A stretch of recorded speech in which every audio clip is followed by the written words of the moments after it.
हिमाचल प्रदेश पटवार कानून महासंघ ने राज्य स्तर पर यह निर्णय लिया है कि 27 सितंबर 2023 से लेकर 29 सितंबर 2023 तक विभिन्न उपमंडलों के माध्यम से सम्माननीय मुख्यमंत्री जी को एक ज्ञापन दिया जाएगा। जो हाल ही में भू राजस्व अधिनियम में संशोधन हुआ, हम उसका स्वागत करते हैं, लेकिन हम सरकार के ध्यान में ये बात लाना चाहते हैं कि जब तक धरातल पे सुधार नहीं होगा, टाइम बॉन्ड की जो कंडीशन है वो पूरी करनी बहुत मुश्किल है।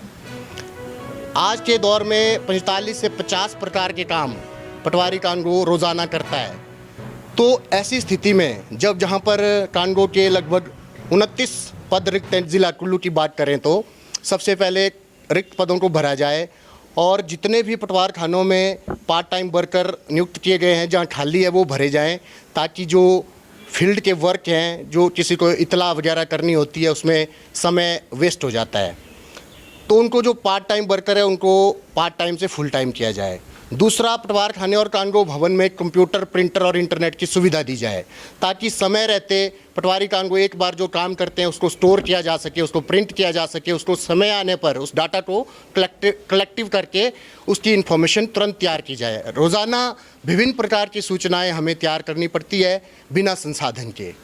तो हमारी यही मांग है कि जो सरकार ने ये संशोधन किया है, हम भी चाहते हैं कि जनता के काम समय पर निपटाए जाए, हमारी पेंडेंसी खत्म हो। ये तभी होगा जब धरातल पे सुधार होगा। तो अगर कुछ कामों को हम गिनाएं तो वर्तमान में जो राजस्व विभाग के कर्मचारियों पटवारी कानूनों पर थोपे गए हैं, जो राजस्व के ना होकर किसी और डिपार्टमेंट के हैं, वो भी हम काम कर रहे हैं। जैसे एग्रीकल्चर सेंसेस, पीएम किसान या दूसरे अन्य जो काम दिए जाते हैं, जिसको हम बोल सकते हैं कि जो काम पटवारी कानूनों के भू राजस्व संबंधी नहीं है, वो भी काम करने पड़ते हैं। तो ऐसे में जो काम पटवारी कानूनों के अपने, जैसे जमबंदी, अपडेशन, डिमार्केशन, पार्टीशन, तो इन कामों को करने के लिए समय ही नहीं मिल पाता। तो हम चाहते हैं कि सरकार इसके बारे में सोचे और धरातल पर सुधार करे जो आवश्यक है। हमने ये ज्ञापन में बहुत सारी डिटेल्स में लिखा हुआ है कि इन चीज़ों को सुधार किया जाए और आने वाले समय में पटवारी कानून महासंघ के साथ बैठक की जाए, ताकि हम अपनी समस्याओं को प्रॉपर तरीके से रख सकें। धन्यवाद।